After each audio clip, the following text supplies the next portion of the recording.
ታላላቆቹን የአውሮፓ ክለቦች የተመለከተ ወቅታዊና ዕለታዊ ጥንቅሮችን ከምታደምጡበት የዩቲዩብ ቻናላችን የመረጃ ሰዓታችን ላይ ትገኛላችሁ። በርከት ያሉ ስፖርታዊ ጥንቅሮችን ይዘናል። የአውሮፓ ምሽቶችን የምንመለከትበት የሳምንቱ አጋማሽ ላይ እንገኛለን። በአውሮፓ ሊጎች ትልቅ ክለቦች እንግዲህ የሚሳተፉ ክለቦች ጨዋታዎችን እያደረጉ ይገኛሉ። ከዚህ ጋር አያይዘን በርካታ መረጃዎችን እናነሳለን። አስቀድመን ግን የአፍሪካ ጉዳይ ይዘናል። በሱ ነው መረጃችን የምንጀምረው። ከዛ በኋላ የዓለም ዋንጫ ያመጣው አንዳንድ ነገር በጣም አነጋጋሪ ሆኗል። 961% ጭማሪ የታየበት የዓለም ዋንጫን በተለየ መንገድ እናነሳዋለን። በቡድን ዜና ከጉዳት ጋር የተያዘ መረጃ እናነሳለን። በተለይ ማድሪድ ቤት እንደዚህ አይነት ዜናዎች በየዕለቱ በርከት እያሉ ነው። የባርሴሎናን ዕለታዊ ቡድን ዜናችን እንደተጠበቀ ይገኛል። ለየት ባለ የመረጃ ሰዓታችን ግመል ባለቤት የሆነውን የእግር ኳስ ተጫዋች እናነሳለን። ልዩ ጥንቅር ይዘናል። በአውሮፓ ዙሪያ ትልቅ ክለቦችን ትልቅ ተጫዋቾችን የተመለከተም ወቅታዊ ጥንቅሮቻችን ዛሬም እንደተጠበቁ ናቸው። የፕሪሚየር ሊግ የመረጃ ሰዓታችንን ፔፕ ጋርዲዮላን ጋዜጣዊ መግለጫ እናገኛለን። ብዙ ሀሳብ አንስቷል። ከጋዜጠኞች ብዙ መከራከሪያ ያቀርቦላቸዋል። እሳቸውም አንድ በአንድ መልሶታል። ለየት ያለ እሳቸውን ምላሽ ይዘናል። በጋርዲዮላ በኩል የሲቲ መረጃ ስናነሳ ቼልሲ ባለፉት 4 ጨዋታ የውጤት ቀውስ እንደገጠመው ይታወቃል። አሁን ደግሞ የጉዳት ዜናዎችንም እየሰማን ነው። ተጨማሪ መረጃዎችን ይዘናል። ማሬስካም ተቃውሞ እንደቀረበባቸው የሚዘነጋ አይደለም። በስሎት በኩል የማያጠፋ የለም፣ ዋናው ይቅርታ መጠየቅ ነው እያሉ ነው። መልእክቱ ለሳላ ነው። ቨርጅል ቫንዳይክም ጉዳዩ ከኔ አይደለም እንጂ ከኔ ቢሆን በእኔና ሳላ መካከል ችግር አይፈጠርም ብሏል። ምናልባት ዛሬ ቀልብ የሚገዛ ሀሳብ በዚህ ጉዳይ ላይ ያነሳው ቴሪ ዳንኤል ሆነሪ ነው። ጄሚ ካራገርም ይቅርታ ጠይቋል። በርከት ያለ ትችት እንዳስተናገደ ይታወቃል። በሱ ራሱ በሳላ ጉዳይ ዛሬ በይፋ ይቅርታ ጠይቆታል ሳላህን። በሳላ ጉዳይ ግን አንድ ሊግ የላከው መልእክት መነጋገሪያ የሆነ ነው። ሰፊ ጥንቅር ይዘናል። ሊቨርፑል ትቆዩናላችሁ። በርካታ መረጃ ስለያዘን ማንቸስተር ዩናይትድ የምርም ተሻሽሏል። ከአምን አንጻር ደግሞ የምናየው ከሆነ ፍጹም ተሻሽሏል። ባለፉት 9 ጨዋታ አንድ ሽንፈት ብቻ የገጠመው ቡድን ነው። ቡድኑ በእርግጥ አንድ ጥያቄ የሚነሳበታል፣ እናነሷለን። በርከት ያሉ ቁጥራዊ መረጃዎችን ስናሰባስብ ነበረ። በማንቸስተር ዩናይትድ በኩል እንደ ቡድንና ብሩኖ ፈርናንዴዝን እንደ ተጫዋች እናነሳለን። እንግሊዛውያን አሁንም ድጋፋቸው ከኮቢ ሜይኖ ጎን ሆነዋል። እንግሊዛውያን ራሳቸውና ዜጎቻቸውን የሚጠብቁበት መንገድ በስፖርቱ ዓለም ይለያል። ዩናይትድ ቤት ተጨማሪ መረጃዎችን ይዘናል። የአርሰናል የመረጃ ሰዓት ላይ በርካታ መረጃዎችን እናነሳለን። ከጉዳት አንድ ተጫዋችን በተመለከተም መረጃ እናደርሳቸዋለን። ማይክል አርቴታ አንድ ለየት ያለ ሀሳብ ያነሳሉ። ይተገብሩታሉ የሚለው እንዳለ ሆኖ ሀሳባቸው እንደወረደ እናደርሳቸዋለን። የቡድን ዜና እጃችን ላይ ደርሷል። ምናልባት በሀሳብ መስጫ ሳጥናችን ላይ አርሰናል አሁንም የአውሮፓ ሻምፒዮንስ ሊግን በግብ ክፍያ እየመራ ነው የሚል ሀሳብ በሀሳብ መስጫ ሳጥናችን ላይ ስናይ ነበር። እኛም ማሻሻያውን እዛው ዜናው ላይ ማድረጋችን ይታወቃል። በእርግጥ ይቅርታ መጠየቅ ካለብን እናስተካክላለን። በዚህኛው መረጃችን ግን ተጨማሪ ጥንቅር ይዘንበታል። አብራችሁን ቆዩ። ላይክ፣ ሰብስክራይብ፣ ሼር አድርጉን። በአፍሪካ ጉዳይን ጀምር። በሞሮኮ አስተናጋጅነት የሚካሄደው የ2025 አፍሪካ ዋንጫ ውድድር ከ11 ቀናት በኋላ በይፋ ጅማሮን ያደርጋል። ውድድሩ ከመጀመሩ 11 ቀናት በፊት እስካሁን ከ800,000 በላይ የስቴዲየም መግቢያ ትኬቶች ተሽጠው ተጠናቋል። ያ ማለት የስቴዲየሞቹ በርካታ ተመልካች ልናይ እንደምንችል ካሁኑ ፍንጭ እየተገኘ ነው። የ2025 የአፍሪካ ዋንጫ ውድድር ከ6 በላይ ስቴዲየሞች 9 የተዘጋጁለት ከ6 በላይ ስቴዲየሞች ሆነው በታሪክ ለመጀመሪያ ጊዜ ነው 9 ስቴዲየም የተዘጋጀለት።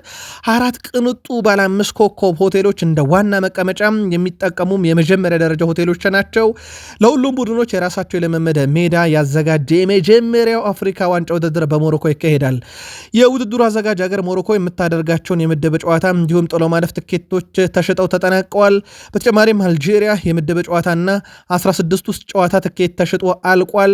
እንዲሁም የቱኒዚያ 2 ጨዋታ ትኬቶች መሸጣ ተረጋግጧል፣ ተጠናቋል። ኮት ዲቫር ከካሜሮን፣ ናይጄሪያ ከቱኒዚያ፣ ሴኔጋል ከዲሞክራቲክ ሪፐብሊክ ኮንጎ እና ግብፅ ከደቡብ አፍሪካ የሚያደርጓቸው መርሃ ግብሮች ብዙ ትኬቶች የተሸጡባቸው ሆነዋል። የአፍሪካ ዋንጫ ሞቅ ደመቅ ብሎ ይካሄዳል ተብሎ ይታሰባል። ስለዚህ ከ11 ቀን በኋላ የዓለም አይኖች ከሊግ ጨዋታ ጎን ለጎን የአፍሪካን ዋንጫ የሚኮመኩሙበት እድል ሲኖር፣ በእርግጥ የአውሮፓ ክለቦችን በብዙ ይጎዳል የተባለ ያለ የአፍሪካ ዋንጫ ነው። በርካታ ከዋክብቶቹን ያጣል። በተለይም እንደ ሰንደርላንድ ያለ የፕሪሚየር ሊግ ክለብ እንደ ማንቸስተር ዩናይትድ ያለ 2 በተመሳይ ሜዳ የሚጫወቱ አጥቂዎች እና በተመሳይ የሜዳ ክፍል የሚጫወት ተከላካይን ያጣል። በእርግጥ እንዲያለን በርካቶችን ልንጠቅስ እንችላለን። ለማንኛውም በየክለቦቹ የሚሄዱ አሉ። ከእናንተ ክለብ በመሄዱ የምትቆጩበት ተጫዋች ግን ማን ነው? ወይም በአፍሪካ ዋንጫ ምክንያት ክለባችሁን የሚያጎልባችሁ ተጫዋች ማን ነው? ጻፉልን። የዓለም ዋንጫም ወራቶችን እየጠበቀ ነው። በአሜሪካ፣ በሜክሲኮ፣ በካናዳ ይካሄዳል። በዚህ መሰረት የዓለም ዋንጫ ደግሞ ካሁኑ ውድነቱ እያነጋገረ ነው። በአሜሪካ ውስጥ በተለይም ውድ ነው እየተባለ ይገኛል የዓለም ዋንጫ። በነገራችን ላይ ሆቴሎች እስካሁን አንድን ዜጋ ሲያስተናግዱበት ከነበረው ጭማሪያቸው ፍጹም የተለየ ሆኗልና የአሁኑ የዓለም ዋንጫ ለመመልከት በአካል ተገኝቶ ውዱ የዓለም ዋንጫ እየሆነ ይገኛል። ለአብነት ያክል የሜክሲኮ ከተማ ውስጥ ያሉ ሆቴሎች እስከ 961 በመቶ ጭማሪ አድርገዋል። ይሄ በመቶኛ ነው። ውድ ቤተሰቦቻችን 961% ጭማሪ ነው። ይሄ በጣም አሳሳቢ ነው። ምናልባትም ለተጠቃሚው ዜጋ ሜክሲኮ ሌላኛው ይሄ ሜክሲኮ ሲቲ ውስጥ ነው። ሞንትሬ የተባለ የሜክሲኮ ሲቲ ላይ 466 በመቶ ጭማሪ ተካሂዷል። በየሆቴሎቹ በዋጋ ደረጃ ማለት ነው። ሆቴሎች አንድን ዜጋ ለማስተናገድ ምናልባት ከአሜሪካ ሆስተን ወደ 457 በመቶ ሆቴሎች ጭማሪ ያሳይተዋል። ምናልባት በዝቅተኛ ደረጃ ያስቀመጡት የቶሮንቶን ከተማ የሚገኙ ሆቴሎችን ነው። በካናዳ ወደ 78 በመቶ ብቻ ነው ጭማሪ ያደረጉትና የዓለም ዋንጫ ካሁኑ ገብቶ ለማየት በጣም ውዱ የዓለም ዋንጫም ሆኗል። ወደ ክለቦች እንመለስ። ሪያል ማድሪድን እናንሳ። መቼስ የሪያል ማድሪድ የጉዳት ዝርዝር ቀላል የሚባል አይደለም። በዚህ ዓመት ምናልባት ሁሉንም ነገር የሚያጡ ከሆነ በዚህ ዓመት ሪያል ማድሪድ ያለምንም ጥርጥር እነኚህ ጉዳቶች በትልቁ የሚነሱበትና ለአሰልጣኞች አለመረጋጋት እንደ ምክንያትም ሊወሰዱ ይችላሉ። በእርግጥ እንደ ምክንያት የሚያነሷቸው ነገሮች አሉ። ፔፕ ጋርዲዮላ ከሪያል ማድሪድ ጋር አያይዞ ተጋጣሚያቸው ስለሆነ ካማቪንጋ ከሪያል ማድሪድ ስብስብ ውጭ ነው። በነገራችን ላይ እስካሁኑ ሰዓት ድረስ አልተመለሰም። በቀጣይ የላሊጋ ጨዋታ ላይም ስለመገኘቱ ማረጋገጫ አልተገኘለትም። ውድ ቤተሰቦቻችን በዚህ ምክንያት ሪያል ማድሪድ የአማካኝ ስፍራውን ካማቪንጋን ያጣል። ካማቪንጋን ማጣት ለሪያል ማድሪድ ቀላል አይደለም። በሁሉም የሜዳ ክፍል ላይ ይጫወታል። በነገራችን ላይ በግብ ጠባቂና በ9 ቁጥር ነው ያልሞከሩት እስካሁን ሪያል ማድሪድን ያሰለጠኑ እሱ በነበረ ሰዓት። በተለይም አንቾሎቲ ሁሉም የሜዳ ክፍል ላይም ተጫዋች ሲጎዳ ቀይረው የሚያስገቡት ሰው አሁን ለዣቪ አሎንሶ ቡድን በተደጋጋሚ በጉዳት እያጡት ነው። ማርከስ ራሽፈርድ ኮንትራቱ ቋሚ እንደማይሆን የባርሴሎና ቅርብ ምንጮች አረጋግጧል። በክረምቱ ወደ ዩናይትድ እንደሚመለስ። በእርግጥ ራሽፈርድን ላስፈርም ቢል ባርሴሎና የፋይናንስ ቀውስ አለበት። ቢፈልገው እንኳን ተጫዋቹን በብዙ ይቸገርበታል። ከዛ አንጻር ተጫዋቹን ይለቃል ተብሎ ነው እንግዲህ በርካታ ምንጮች የሚያረጋገጡት። 6 ጎል 8 አሲስት በ21 ጨዋታ ለባርሴሎና ድል ያደረገበትን የዚህ ሳምንት የአውሮፓ ሻምፒዮንስ ሊግ ጨዋታ ጁሌስ ኮንዴ እሱ ራሱ አብራርቶ ሊጨርሰው ባልቻለው፣ በተለይም ራሱ ጁሌስ ኮንዴ እውነት ለመናገር ከላሚን ያማል ያገኘዋትን ኳስ ወደ ሳጥን ላሻግር እንጂ ላገባ አልሞከርኳትም ባለበት ጨዋታ ላይ 2 ግቦችን ኮንዴ እንዳስቆጠረ ይታወቃል። አንዷ ግብ ስትቆጠር አሲስት ያደረገለት ማርከስ ራሽፈርድ ነበረ። 8ኛ አሲስቱ ነው። 21 ጨዋታ 14ኛ የግብ አስተዋጽኦ ላይ ደርሷል። ራሽፈርድ ቀላል የሚባል ቁጥር አይደለም፣ ግን ወደ ዩናይትድ የመመለስ እድሉን አሁንም ከፍ ብሎ ያለው የጁሌስ ኮንዴን ግብ በተመለከተም ግብ ጠባቂ ሁዋን ጋርሻ ግብ ያስቆጠራል ብዬ ከጨዋታ በፊት ተናግሬ ነበር ይላል የባርሴሎና ግብ ጠባቂ። ግን እኔ ፍጹም 2 ግቦችን በ3 ደቂቃ ልዩነት ያስቆጠራል ብዬ መገመት አልችልም። ይሄ በጣም አስደናቂ ነገር ነው ብሏል። ኩንዴም የመጀመሪያውን ግብ ነው እንጂ ሁለተኛውን ጎል ወደ ሳጥን ውስጥ አሻማለሁ ብዬ ነበር የመታሁት እንጂ ለጎል አልነበረም። ሲገባ እኔ ራሱ በጣም ነበር የደነገጥኩት ብሏል። አንዳንዴ እድል የሚያስፈልጋል ብሏል። ምንም ጥያቄ የለውም።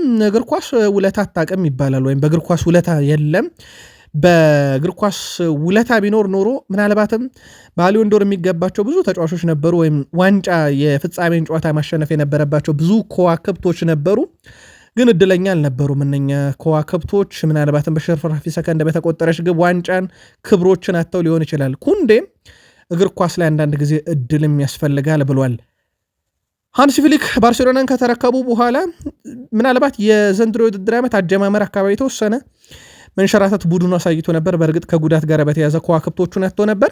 አሁን ግን ተመልሷል። የሃንሲ ፍሊክ ባርሴሎና ወደ ድል ጎዳና 80 ጨዋታ መርተዋል። እሳቸው በባርሴሎና ቆይታቸው 61 ድል 10 አቻ 11 ሽንፈት ገጥሟቸዋል። 240 ጎል አስቆጥረዋል። 82 ጨዋታ ነው ውድ ቤተሰቦቻችን ወደ 240 በላይ ጎሎችን ያስቆጠሩትና የእሳቸው ቡድንን መግጠም አንደኛው በጣም አስፈሪው ነገር በርካታ ግብ የሚያስቆጥር ቡድን ነው። በሃይላይን ይጫወታሉ። በእርግጥ ከቅርብ ጊዜ ወዲህ ክለቦች ያንን ሃይላይን አልፈው ግብ እያስቆጠሩባቸው ነው። አንዱ ሪያል ማድሪድ ነበር። ግን አሁን ላይ ያንንም አደጋ እያቀነሱ ይገኛሉ። ለማንኛውም በዚህ ቆይታቸው የስፔን ሱፐር ካፕ፣ የስፔን ላሊጋ ዋንጫን፣ የስፔን ኮፓ ዴላሬን አሳክተዋል። ዘንድሮ ባርሴሎና ቤት ህልሞች ሁሉ የአውሮፓ ሻምፒዮንስ ሊግ እንደሆነ ይታወቃል። በዚህም የውድድር ዓመት እንግዲህ በሻምፒዮንስ ሊግ ያው በቀጥታ ያልፋሉ ተብሎ ከሚጠበቁ ቡድኖች ውስጥ አንደኛው ባርሴሎና ነው። የግመል ባለቤት ሆኗል። ውድ ቤተሰቦቻችን ፖል ላቤሌ ፖግባ ፈረንሳይ የሞናኮ የመሃል ሜዳ ተሰላፊ ፖል ላቤሌ ፖግባ ወደ ግመል ግልቢያ ስፖርት ዓለም መቀላቀሉን ይፋ አድርጓል። እንደሚታወቀው ግመል ግልቢያ ይካሄዳል ሞር ወደ አረቡ ዓለም አካባቢ። ፖል ላቤሌ ፖግባ የሳውዲ አረቢያ የዓለም የመጀመሪያ ፕሮፌሽናል የግመል ግልቢያ ቡድን አልሃቦብ ባለድርሻና አምባሳደር ሆኗል። የግመል ግልቢያ ውድድር በመካከለኛው ምስራቅ ትኩረት የሚሰጠውና ትልቅ ገንዘብ የሚገኝበት በጣም ሀብታም የሚያደርገው የስፖርት ዓለም እንደሆነ ይታወቃል። የግመል ግልቢያ በውድድሩ የሚሳተፉ አንድ ጥሩ ተሽቀዳዳሚ ግመል $5 ሚሊዮን በላይ ዋጋ ልታወጣ ትችላለች ወይም ዋጋ ያወጣል። በዚህ መሰረት እንግዲህ ፖል ላቤሌ ፖግባ የግመል ስፖርት ውድድር ዓለምን ተቀላቅሏል። ክለብ ገዝቷል፣ ድርሻ አምባሳደርም ጭምር ሆኗል። የፖል ላቤሌ ፖግባ ወደ እግር ኳስ መመለስ ጀርባ ሌላኛው አነጋጋሪ ጉዳይ ሆኗል። ማይክል ኦሊሴ 11 ጎል 11 አሲስት በዚህ ውድድር ዓመት አለው። ምናልባት ምርጡ የክንፍ አጥቂ ብንለው በዚህ ሰዓት ማጋነን አይሆንም። በጣም አስደናቂ ቁጥሮች አሉት። ቁጥሮቹም ያንን ይናገራሉ። 11 ጎል ከ11 አሲስት ጋር በዚህ ውድድር ዓመት አለው።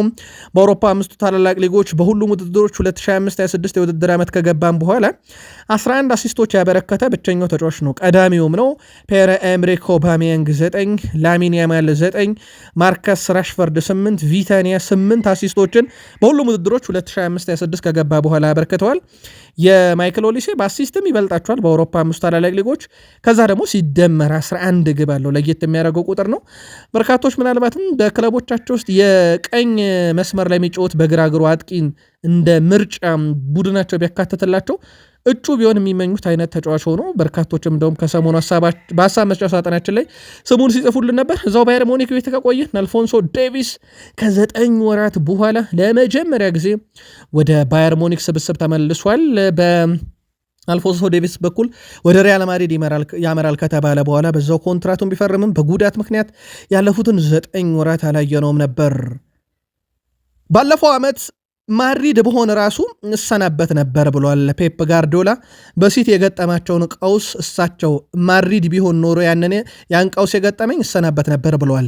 የሲቲው አሰልጣኝ ፔፕ ጋርዲዮላ በጫና ውስጥ ከሚገኙ የሪያል ማድሪድ አሰልጣኝ ዣቪ አሎንሶ ጎን ቆመዋል ወይም ከሱ ጎን ነኝ ብለዋል። አሎንሶ ትችት በማስተናገዱ አዝኛለሁ ያሉት ጋርዲዮላ አብረን 2 ዓመታት ተሰልፈናል፣ አስደናቂ ጊዜ ነበረን፣ ብዙ የምንጋራቸውም ነገሮች አሉ ብለዋል። አክሎም ባርሴሎናና ሪያል ማድሪድ ለአሰልጣኞች አስቸጋሪ ክለቦች ናቸው፣ ጫናው በጣም ከባድ ነው። ባለፈው ዓመት ማድሪድ ቢሆን ኖሮ ያሰናብተኝ ነበር፣ ሲቲ ስለሆነ ነው ያቆየኝ ብለዋል። ስለ ጨዋታው ያነሱት አሰልጣኝ ፔፕ ጋርዲዮላ ሳንቲያጎ ቤርናቤው ሄደ ራስን ለማሳየት ጥሩ ቦታ ይሆናል ብዬ አስባለሁ ብለዋል። ሪያል ማድሪድ በጨዋታውም አነስተኛ ግምት የሚሰጠው ቡድን ስለመሆኑ የጠየቁት አሰልጣኙ በዚህ ሀሳብ እንኳን ፍጹም አልስማማም ብለዋል። በእርግጥ በሪያል ማድሪድ በኩል 15 የሻምፒዮንስ ሊግ ዋንጫ፣ በሲቲ በኩል 1 የአውሮፓ ሻምፒዮንስ ሊግ ዋንጫ እንዳለ ይታወቃል። ሪያል ማድሪድን ካሸነፍክ ዣቪ አሎንሶ ይባረራል፣ በዚህ ጉዳይ ምን ትላለህ ይባላል ፔፕ ጋርዲዮላ። በእውነቱ ለዣቪ አዝናለሁ፣ ምንም ቢሆን ለ2 ዓመታት ያህል አብሬው ብሰራም ግን አሁን እዚህ ጋር ጉዳዩ የማሸነፍ ነው ብሏል። ከስፔን ሚዲያዎች በእርግጥ ይህንን ነገር እኔም ሰምቼዋለሁ። በዚህ መሰረት ግን ያሰናብቱታል ብዬ አላስብም። ያም ይሆን ከሆነ ግን ለዣቪ በጣም ነው ማዝነው በዛ መንገድ የሚያሰናብቱት ከሆነ ብሏል። በፍሎሬንቲኖ ፔሬዝ በኩል የተቀመጠለት ጨዋታ ይህ ጨዋታ ነው፣ ግን በጣም ከባዱ ጨዋታ ይሆናል ብለዋል ፔፕ ጋርዲዮላ በራሳቸው። ፔፕ ጋርዲዮላ እኛ ለማሸነፍ ነው የምንጮተው፣ በዚህ ምክንያት ግን ስራውን የሚያጣ ከሆነ በጣም አዝናለሁ ብለዋል። ቼልሲ ባለፉት 4 ጨዋታ ውስጥ እና ግን ከሚገባው 12 ነጥብ ማግኘት የቻለው 2 ነጥብ ብቻ ነው። ሊድስ የተሸነፈበት፣ ከዛ ውጪ ከበርንማውዝ ጋር አቻ መውጣቱ ብቻ ሳይሆን ግብ ማስቆጠርም የተሳነበት አጋጣሚ እንደነበረ ይታወቃል። በዚህ መሰረት የቡድኑ የማጥቃት ቀጠና ላይ ጥያቄ እንዲነሳ ያደረገ፣ በዚህ መሰረት የቼልሲ የማጥቃት ቀጠና እንደ አዲስ ሊታይ እንደሚገባ ፍንጭ የሰጠም ጭምር ነበረ። በተለይም ከበርንማውስ ጋር አቻ መውጣቱ ብቻ ሳይሆን ግብ ያላስቆጠረበት ጨዋታ መሆኑ ብዙ ሲያስተቸው ነበረ። ከዛ በዘለላ መከላከል ክፍሉ አሁንም ብዙ ጥያቄ የሚነሳበት ሆኗል። በመከላከል ክፍሉም ላይ የልምድ ችግር አለ በሚል እሳቸው ግን ስንሸነፍ ብቻ ነው እየመጣችሁ ልምድ የምትሉ ስናሸንፍ ይህን ቃላት ተጠቀሙት ማለታቸው ይታወቃል። ግን ወጣም ወረደም የቼልሲ ቡድን በደጋፊዎችም ጭምር የተረጋገጠው የአቋም መውረድ ወይም ወጥ ያለመሆን ችግር በስፋት የታየበት ነው። ከ12 ማግኘት ከሚገባው ነጥብ ባለፉት 4 ጨዋታ 2ቱን አግኝቷል። 10ሩን ነጥብ ደግሞ ጥሏል። የማሬስካ ቡድን የወጥነት ጥያቄ እንዲህ እየተነሳበት ባለ ሰዓት ቡድኑ በጣም ወሳኝ የሚባለውን ተጫዋቹን እንግዲህ ለምን ያክል ጊዜ እንደሆነ ባይታወቅም በጉዳት ላይ እንደሚገኝ አረጋግጧል። ፎፋና የአይነ ጉዳት አጋጥሞታል፣ ሕክምና እየተከታተለ ነው ብሏል አሰልጣኙ። መቼ ይመለሳል፣ የአይነ ጉዳቱ ምን ያክል ደረጃ ነው የሚለውን እንግዲህ ሕክምናውን ካጠናቀቀ በኋላ የምናውቀው ይሆናል ብለዋል። በዚህ ምክንያት የቡድኑ በጣም ወሳኝ ተጫዋች ወይም ይሄ ልምድ አለው የሚባለው የመሃል ተከላካያቸውም ጉዳት አስተናግዷል። ግን የከፋ አይደለም እየተባለ ነው፣ ምናልባት አይኑ አካባቢ ነው። ስለዚህ የሕክምና ቡድን አባላት ጮት የሚለውን ፍቃድ ሲሰጡት እኛም ለቼልሲ ደጋፊዎች ተከታትለን መረጃውን እናደርሳችኋለን። አርኔ ስሎት ሳላህን ያናግሩ እንደሆነ ተጠይቀው ነበረ ከአፍሪካ ዋንጫ በፊት። እናንተ ሳላ ላይ ነው ትኩረታችሁ፣ እኔ ትኩረት ያለው ቀጣይ ጨዋታን ስለማሸነፍ ነው ሲሉ ተደምጠዋል። እሳቸው ተጫዋቹ ሁሉም ያጠፋል፣ ሰው እንደውም ተጫዋች አይደለም የሚሉት እሳቸው ሰው ሆኖ የማያጠፋ የለም በህይወቱ፣ ትልቁ ጥያቄ ግን ያንን ስህተትን መቀበል ማመን ነው ሲሉ ተደምጧል። እናም ስህተትን አምኖ ማስተካከል በሰው ህይወት ውስጥ የተለመደ ነገር ነው። ስለዚህ ሳላ ስህተቱን ሰርቷል፣ ስህተቱን ማረም የሱ ድርሻ ነው ሚል ይዘት ያለው ንግግር ይመስላል እሳቸው ያደረጉት። ከቨርጅል ቫንዳይክም አንድ ያገኘነው ሀሳብ አለ በዚሁ በሳላ ጉዳይ ላይ። ሳላ የኔ በጣም ምርጡ ጓደኛዬ ነው፣ በሳላና በእኔ መካከልም ጥሩ ግንኙነት አለ፣ እሱን በዚህ መንገድ ማጣት አልፈልግም። ነገር ግን አሁን ትልቁ ችግር በሳላህና በክለቡ መካከል ነው፣ ስለዚህ ችግራቸውን ይፈቱታል ብዬ አስባለሁ ብሏል። ከዚህ ጋር በተያያዘ ግን በርካታ ሌጀንዶች ከሰሞኑ ሀሳባቸውን ሲያጋሩ ነበር። ስሎት ነው መውጣት ያለበት፣ ሳላን በድሎታል፣ የለም ሳላ ነው ጥፋተኛ፣ ወጥቶ ሚዲያ ላይ መናገር አልነበረበትም በሚል ብዙ እያሉ ነው። የሊቨርፑል ተጫዋቾች ያው ነገሩን በሽምግልና እንዲፈታ ግን የፈለጉ ይመስላል። የቨርጅል ቫንዳይክ ሀሳብ በክለቡና በሳላ መካከል ያለው ነገር እንደሚፈታ ተስፋ አረጋለሁ ብሏል። ሌጀንድ ቴሪ ዳንኤል ሆነሪ የቀድሞ የአርሰናል ተጫዋች የሚለው ነገር አለ። እሱም ምናልባት ለሳላ ጥሩ የመወያያ ርዕስ ይመስለኛል። ቴሪ ዳንኤል ሆነሪ ያነሳው ከቬንገርና ከጋርዲዮላ ጋር ተጣልቼ አውቃለሁ ብሏል። እሱ በአርሰናል ባለ ሰዓት ከቬንገር ጋር በባርሴሎና ሲሄድ ደግሞ ከጋርዲዮላ ጋር መጋጨቱን ተናግሯል። ቴሪ ዳንኤል ሆነሪ ግን ፈጽሞ አደባባይ ላይ ስለ ጋርዲዮላም ስለ ቬንገርም ስለ አርሰናልም ስለ ባርሴሎናም አላወራውም ብሏል። ለክለብ ስትጮት ያንን ክለብ እንደምንም ብለህ መጠበቅ አለብህ። ውስጥ ላይ ምንም ነገር ቢፈጠር ክለቡን፣ የቡድን አጋሮችን፣ አሰልጣኝንና ስታፎችን መጠበቅ አለብህ። ልትበሳይ ትችላለህ፣ ልትናደር ትችላለህ፣ እንዲሁም ላትስማማ ትችላለህ። ነገር ግን ይህንን መጥፎውን ነገር አደባባይ ከምታወጣውም እዛው መልበሻ ክፍል ውስጥ በውይይት በንግግር ካልሆነም ደግሞ ከክለቡ በመውጣት መጨረስ ትችላለህ። እንደዛ ከማድረግ ይሄ የሳላህን መንገድ ማለት ነው፣ እንደዛ ከማድረግ ይልቅ ትክክለኛ ጊዜ መጠበቁ ለሱ የተሻለ ነው ብዬ አምናለሁ ብሏል። የሳላህን ብስጭት ይገባኛል። 38 ጎሎችን ካስቆጠረ በኋላ ተቀያሪ ወንበር ላይ መሆን ፈጽሞ ያናድዳል። ግን ከራስ በፊት ቡድን ማስቀደም ያለብህ። ሳላ ሚዲያ ላይ ባይወጣ ጥሩ ነበር፣ ግን ተረድቼዋለሁ ብሏል ለምን እንደዛ እንዳረገ። ምናልባት የቴሪ ዳንኤል ሄነሪን ሀሳብ እንዴት አገኛችሁት? ሊቨርፑል ያላኩልን ጄሚ ካራገርን እናንሳው። ጄሚ ካራገር ያው ሀሳብ ሲሰጥ በርካቶች አይስማሙበትም። ኢቨን የቀድሞ የሊቨርፑል ተጫዋች ነው፣ ግን ሊቨርፑል ያን በራሳቸው የማይስማሙበት አይነት የቀድሞ ተጫዋቻቸው ነው። ጄሚ ካራገር ዛሬ ይቅርታ ጠይቋል። ሳላህን አስቀይሜ ከሆነ ይቅርታ ማለት እፈልጋለሁ። እንደ ሊቨርፑል ተጫዋችነት እወድሃለሁ፣ ነገር ግን ከሜዳ ውጭ ላይ ባሉ ነገሮች ላይ ባደረግከው ነገር ብቻ ነው የተቃወምኩት። እኔ ከሳላህ ጋር ምንም አይነት ጸብ የለኝም። ምናልባት የተናገርኩት ነገር አስከፍቶት ከሆነ ግን በይፋ ይቅርታ ጠይቃለሁ ብሏል። ጄሚ ካራገር ጣሊያናዊም ተጫዋች ጄሚ ካራገር ሳላህን ለመተቸት ብቁ ሰው አይደለም ብሎ ምላሽ እንደሰጠው በማለዳው መረጃችን አንስተነዋል። ከዚህ ጋር በተያያዘ ታዲያ ከወደ ግብፅ አካባቢ ከመጡ ሀሳቦች ውስጥ እንመልከት። የግብፅ ብሔራዊ ቡድን ተጫዋች አህመድ ህል ሞሃዲ ስለ ጄሚ ካራገር ሀሳቡን አጋርቷል። ጄሚ ባለው ነገር በጣም አዝኛለሁ ብሏል። ሳላ ታሪኩን መጻፍ የቻለው ጠንክሮ ስለሰራ እንጂ ስለ ሊቨርፑል ስለተጫወተ ብቻ አይደለም። የሳላ የጥረት ሊታይ ይገባል እና ዓለም አቀፍ ምርጥ እንቅስቃሴ በማሳየቱ ነው ብሏል። በቼልሲ ቤት እንግዲህ ስላልተሳካለት ለቆ ሄዶ ሮማ ነበረ። ስለዚህ ሮማ ስናመጣው ኮከብ አልነበረም ነው ያለው ቨርጅል ቫንዳይክ። እኛ ጋር ከመጣ በኋላ ወይም እሱ እንደሚለው ከሆነ ሊቨርፑል ከመጣ በኋላ ነው ኮከብ የሆነው የሚል ሀሳብ ነበረው ጄሚ ካራገር። ነገር ግን በዚያ ይስማማ መሐመድ ሃለመሆዲን በቼልሲ ቤት ራሱን ለማሳየት እድል አልተሰጠውም። ሊቨርፑል ሄዶ የፕሪሚየር ሊጉ ሌጀንድ መሆን ችሏል። የግብፅ የምንጊዜ ምርጡ ተጫዋች ሆኗል። እንዲሁም ደግሞ ከፊት መስመር መካከል ወጥ የሆነ አቋም ሁሌ በየዓመቱ ያሳየ ተጫዋች ነው። ሳላ ግብፅን ለዓመታት ተሸክሟል እና ከረጅም ጊዜ በኋላ 2 ጊዜ ዓለም ዋንጫ እንድትገባ አድርጓል ብሏል። ምክንያቱም የጄሚ ካራገር አንደኛው ትችት ለግብፅ ምንም ያልሰራ ሰው ነው በሚል ነበር። ካስታወሳችሁ የጄሚ ካራገር ጸብ ከስፖርቱ ዓለም ሰው ከክርስቲያኖ ሮናልዶ ይጀምራል። ሮናልዶ በአንድ ወቅት አልጨብጠህም ብሎታል። ሜሲም እንግዲህ ከወቀሷቸው ተጫዋቾች በእግር ኳስ ውስጥ አንዱ ይጠቀሳል።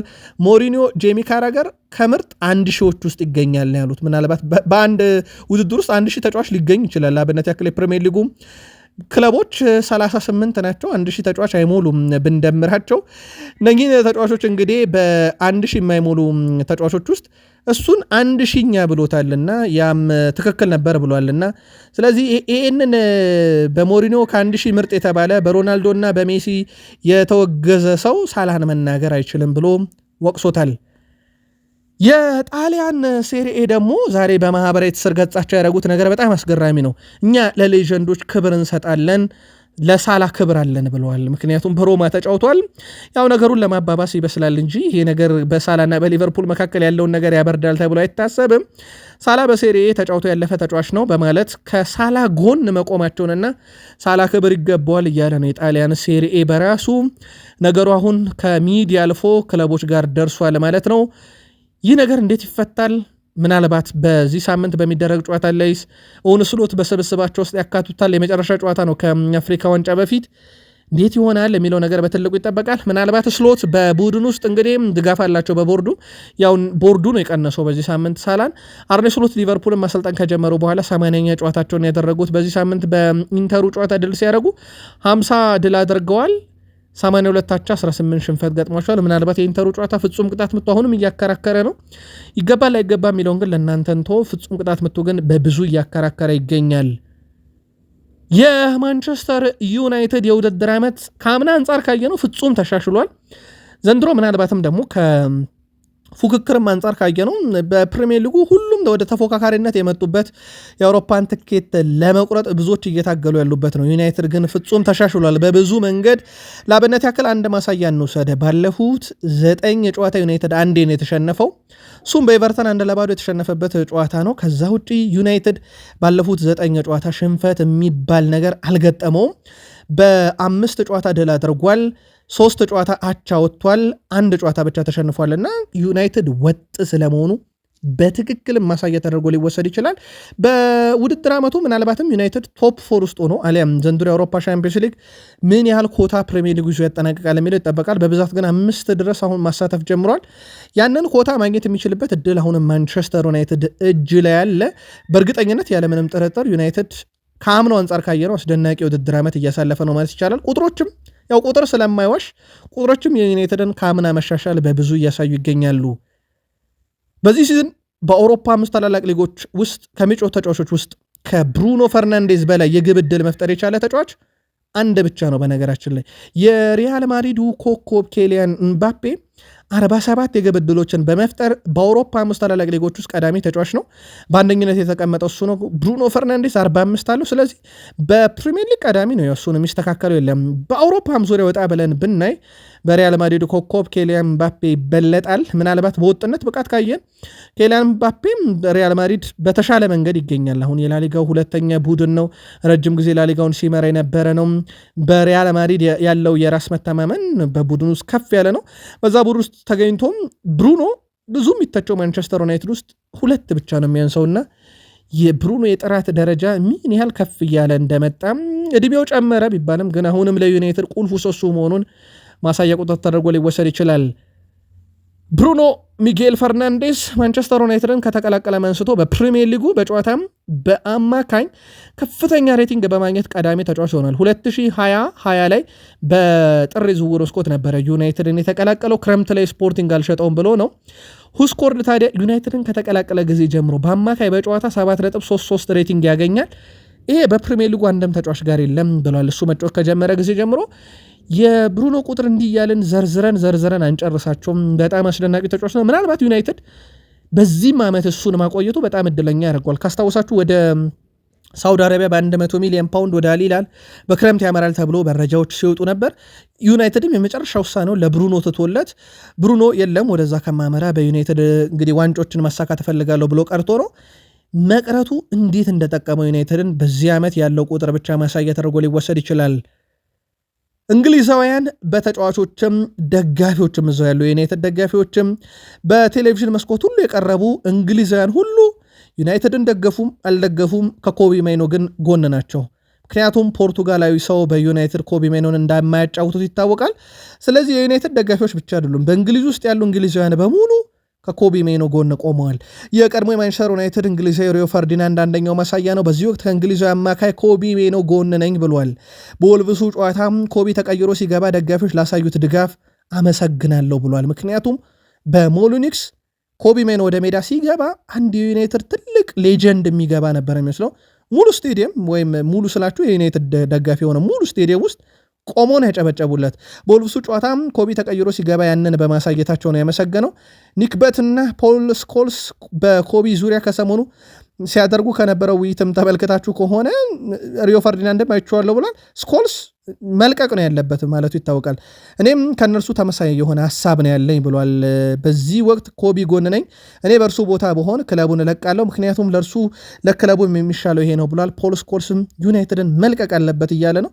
ድጋፋቸው ሁሉ ከቀድሞ ክለባቸው ይልቅ ለኮቢ ሜኖ ለሀገራቸው ልጅ ሆኗል። የኮቢ ሜኖ ብቃት እኔ ጥያቄ ውስጥ ይገባል ብዬም አላስብም። በጣም አስደናቂ ተጫዋች ነው። የሚነሱ ይሄ የቴክኒክና የታክቲክ ጉዳይ ሊነሳ ይችላል። ምናልባት አሰልጣኙ ከሚሰጠው የጨዋታ አቀራረብ አንጻር ላይሆን ይችላል። ተጫዋቹ ግን ደግሞ ኮቢ ሜኖን በክረምት መልቀቅ ነበረበት ዩናይትድ የማይጠቀመው ከሆነ የሚለው ደግሞ ሌላ መከራከሪያ ነው። ምናልባት እንግሊዛውያንን ዩናይትድና የቀድሞ ክለባቸውና ሩበን አሞሪ ላይም ጥርስ ነክሰው እንዲከራከሩ የሚያደረጋቸው ካልፈለጉት ለምን አለቀቁት የሚለው ይመስላል። ምክንያቱም እንግሊዝ በሱ ታግዛ የዩሮ ዋንጫ ፍጻሜ መድረሷ ይታወቃል። የአርሰናሉ ወጣት አማካይ ማክስ ዶማን ባጋጠመው ጉዳት ምክንያት ለ2 ወራት ከሜዳ እንደሚርቅ ተረጋግጧል። ያው ጉዳቱን ነግሬያችሁ ነበር። በሱ ምክንያት የጋብሪኤል ሱስ መመዝገብን ተመልክተናል። በአውሮፓ ሻምፒዮንስ ሊግ የ15 ዓመቱ ተጫዋች ማክስ ዶማን የቀዶ ጥገና ሕክምና ያስፈልገዋል ተብሏል። ይህ በጣም መጥፎ ዜና ነው። ባሳለፍነው ሳምንት መጨረሻ ቅዳሜ አርሰናል በዝግ ስቴዲየም ዩናይትድ ጋር የወዳጅነት ጨዋታ እንዳደረገ ያ ጨዋታ ደግሞ ለነ ጋብሪኤል ሱስ መመለሻ እንደነበረ ነግረናችኋል። ጋብሪኤል ሱስን ወደ ጨዋታ የመለሰው ያ የዝግ ስቴዲየም ጨዋታ እንዲሁ ማክስ ዶማንን ደግሞ ለጉዳት ዳርጎት ለቀዶ ጥገናና ለ2 ወር ከሜዳ እንዲርቅ አድርጎታል። በጨዋታው ማክስ ዶማን ከተጋጣሚ ተጫዋች ጋር በነበረ ንክኪ ጉዳት እንዳጋጠሙ ነው አትሌቲክ ያረጋገጠው። በአርሰናል በኩል ምናልባትም በዚህ ዓመት ብዙ እየተጠቀሙት አይደለም ማይክል አርቴታ፣ ግን ደግሞ በአርሰናል ውስጥ በትልቁ ተስፋ የተጣለበት ተጫዋች ነበረ። በተለይ ኦዴጋርድ በማይኖርበት ሰዓት ላይ እነ ኢታን ንዋኔሪ ጋር እየቀያየሩ ያጫውቱት ነበረ። በሳካም ቦታ ላይ 1-2 ጨዋታ የተወሰኑ ደቂቃዎች እንዲጫወት እድል ሰጥቶት ነበረ። ድንቅ ብቃቱን አሳይቷል በተሰጠው እድል፣ ግን አሁን ጉዳት አስተናግዷል። ማይክል አርቴታ ቡድኔ በሚቀጥሉት ሳምንታት ውስጥ ምርጡን ብቃት እንዲያሳይ የተወሰነ ነገር መቀየር አለብኝ ብሏል። አሁን ማንን በማን ይቀይራሉ? ማይክል አርቴታ አርሰናል ከሚታወቅበት የጨዋታ ስታይል ቀይረው ሊያወጡት ነው ወይንስ የተጫዋቾችን ሚና ብቻ ቀይረው ያመጣሉ የሚለው ይጠበቃል። እሳቸው ወደዱም ጠሉም የመሃል ተከላካዩ ላይ ግን ለውጥ ማድረግ ይጠበቅባቸዋል። ምክንያቱም ሳሊባ የለም፣ ሞሽኬር የለም፣ ማጋሌሽ የለም። አንደኛ ተፈጥሯዊ ተከላካይ ያላቸው ፔሮ ኤንካፔ ነው። ስለዚህ እዛ ቦታ ላይ ዩሊያን ቲምበርን ባለፈው ሳምንት ተጠቅመዋል። ከዚህስ በኋላ ማን ይጠቀማሉ የሚለው ይጠበቃል። እሳቸው ግን የተወሰነ ማሻሻያ ማድረግ አለብኝ ብለዋል። ይህም ጨዋታን ለማሸነፍ በሚያስችለን መንገድ ብቻ ነው ያንን የማደርገው ብለዋል። ስለዚህ ቀጣይ ከሚያደርጉት ጨዋታ ጀምሮ እናያለን የማይክል አርቴታን ቅያሬ። ጉዳት ግን የእሳቸውን ቡድን አሁን ላይ በደንብ ነው የፈተነው። አርሰናል ልክ እንደ አምናው ጉዳት አለበት ዘንድሮም፣ ግን ዘንድሮ ጥሩነቱ ተክቶታል ጉዳቱን። አሁን ግን የመጡትም ተጫዋቾች እየተጎዱበት ፈተና ውስጥ እንዳለ ይታወቃል። ክለብ ብሩጅ ከአርሰናል የአውሮፓ ሻምፒዮንስ ሊግ ጨዋታ እናንሰው የተወሰነ ነገር ይህንን ጨዋታ ውድ ቤተሰቦቻችን በዛሬው ዕለት የጃን ብራይዴል ስቴዲየም ላይ የሚደረገው ጨዋታ ይጠበቃል። ስቲቨን ጃብሎንስኪ በመሃል ሜዳ ዳኝነት ይመሩታል። በቡድን ዜና ካየን በክለብ ብሩጅ በኩል ያው ባለሜዳ ስለሆኑ በጉዳት ሁለት ተጫዋቾቻቸው የሉም። ሮሜሮ እና ጃርክሰን የተባሉ ተጫዋቾች የሉም። ከሮሜሮ እና ጃርክሰን በተጨማሪ ሪሽ እና ኦዱር በዛሬው ጨዋታ ላይ ላይደርሱ ይችላሉ የሚል መረጃን አሰልጣኙ አጋርተዋል። በአርሰናል በኩል ያው ክርስቲያን ሞሽኬራ፣ ማጋሌሽ፣ ሃቨርትዝ፣ ዶማን በጉዳት ከጨዋታ ውጭ ሲሆኑ ሳሊባ የመድረስ እድሉ በጣም ዝቅተኛ ነው፣ ኦልሞስት የለም ማለት ይቻላል። በርካታ ምንጮችም እንደሌለ አረጋግጠዋል። ግን ጉዳቱ የከፋ አይደለም ተብሏል። ምናልባት በቀጣይ ጨዋታ እንጠብቀው ዊሊያም ሳሊባን። ክለብ ብሩጅ በሁሉም ውድድሮች ባደረጓቸው ያለፉት 5 ጨዋታ ማሸነፍ የቻሉት 2 ብቻ ነው። ክለብ ብሩጅ በሻምፒዮንስ ሊግ ባደረጓቸው 5 ጨዋታ ማሸነፍ የቻሉት 1 ብቻ ነው። አርሰናል በሁሉም ውድድሮች ካደረጓቸው ያለፉት 5 ጨዋታ 1 ሽንፈት ገጥሟቸዋል። የቪላ ፓርኩ ጨዋታ ብቻ ነው። 3 ጨዋታ አሸንፎ በአንዳቸው ወጥቷል። የቼልሲው ናቻ ማለት ነው። አርሰናል በሻምፒዮንስ ሊግ ካደረጋቸው 5 ጨዋታ 5 በማሸነፍ በ15 ነጥብ በግብ ክፍያ ልዩነት የአውሮፓ ሻምፒዮንስ ሊግ መሪ ነው። ክለብ ብሩጅ ሞር የሚታወቁበት 4-2-3-1 ፎርሜሽን ይጠቀማሉ። መልሶ ማጥቃት ቡድኑ በመጫወት ሲፈልጉ ግን ወይም ደግሞ ይሄ በጥብቅ መከላከል ሲጫወቱ ግን 5-4-1 ፎርሜሽን ሙር የሚታወቁበት ነው። አርሰናል እንግዲህ በተደራራቢ ጨዋታ እያደረገ በዛ ላይ ወሳኝ ተጫዋቹን እያጣ እዚህ ላይ ደርሷል። በአርሰናል በኩል ያው የሚታወቁበት 4-4-3 ፎርሜሽን በየትኛውም አቀራረብ ይጠቀሙታል ተብሎ ይታሰባል። ወሳኝ ነጥብ ነው በነገራችን ላይ አርሰናል ይህንን ጨዋታ የሚያሸንፍ ከሆነ የአውሮፓ ሻምፒዮንስ ሊግን ረስቶ ፕሪሚየር ሊግ ላይ ብቻ በሙሉ ልቡ ትኩረት ማድረግ ይችላል። ከዛ በተጠባባቂ ተጫዋች መጫወት ይችላል። ይህን ጨዋታ ድል የሚያደርግ ከሆነ ለአርሰናል እጅግ በጣም ወሳኝ ነው። ምናልባት በማለዳው መረጃችን በአንድ አጋጣሚ ባየር ሙኒክ ምድቡን ይመራል ብለን ነበረ ግን እዛው ላይ አስተካክለናል። ውድ ቤተሰቦቻችን አርሰናል እንደሚመራ የነጥብ እኩል ነው የሆኑት። አርሰናል በ2 ጎል ልዩነት አሁንም ይመራል የአውሮፓ ሻምፒዮንስ ሊግን። ስለዚህ አርሰናል ሳይጫወት የአውሮፓ ሻምፒዮንስ ሊግን እየመራ ነው። ሙኒክ ይከተላል። አታላንታ፣ ፓሪስ ሰን ዠርሜን፣ ኢንተር ሚላን፣ ሪያል ማድሪድ፣ አትሌቲኮ ማድሪድ፣ ሊቨርፑል ድረስ እስከ 8 ያለውን ደረጃ ይዟል። ግን የዛሬ ጨዋታዎችን እናያቸውና ደረጃ ሰንጠረዡን አንድ ላይ እናነሷለን። ምናልባት ለአርሰናል ደጋፊዎች በዚሁ መረጃ ውስጥ የአርሰናል ሴቶች በሻምፒዮንስ ሊግ አናት ላይ ናቸው። በአውሮፓ ሻምፒዮንስ ሊግም ወደ ጥሎ ማለፉ መግባታቸውን አረጋግጠዋል። የአምና ሻምፒዮን እንደነበሩ እንዳትረሱ ውድ ቤተሰቦቻችን። በነገራችን ላይ የአምና ሻምፒዮን ናቸው። እንግሊዝ ፕሪሚየር ሊግም ሆኖ በሴቶቹም ዘርፍ ቢሆን የአውሮፓ ሻምፒዮንስ ሊግ ያገኘ ብቸኛው ቡድን አርሰናል ነው። ብቸኛ አይደለም፣ 2 የሚያገኙ የአርሰናል ሴቶች ቡድን ነው። በወንዶቹ አልሆነላቸው ያለውን ዘንድሮ ሙከራ ላይ እንደሆኑ ይታወቃል። እዚህ ጋር እናብቃና በቀጣይ መረጃ ሰዓት እንገናኝ።